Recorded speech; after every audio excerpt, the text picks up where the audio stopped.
Gibasura sa ATHI ang apela ni kanhi Presidente Duterte alang sa temporaryong kagawasan.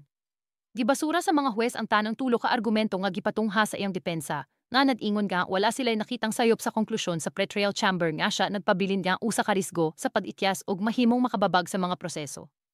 Ang mga nalalaang pondo ng ISISBZ ay naging isang bagong anyo ng pork barrel. Idinagdag pa nito na kahit na matapos ang iskandalo sa pagkontrol ng baha, ang budget para sa 2026 ay nagpapanatili ng humigit kumulang i-400 bilyon na mga nalalaang pondo at humigit kumulang i-100 bilyon na mga hindi nalalaang pondo na nag-uudyok sa panibagong mga panawagan para sa isang bukas at transparent na proseso ng budget at pagsisiwalat kung sino ang nag-iisponsor ng bawat proyekto. Libuan ka mga tao ang miapil sa trillion peso march nga rally batok sa korupsyon sa EDSA. Ang mga lider sa simbahan ug mga tig-organisar, lakit sila si Cardinal Pablo Virgilio David ug Kiko Aquino D. Misalikway sa mga sugyot alang sa usa ka sibilyan militar nga junta, imbis nga nanawagan alang sa usa ka moral reset ug konstitusyonal nga paagi sa pagpanubag. Yan ang balitang inamo para sa December 1, 2025. Follow us to get your daily news update.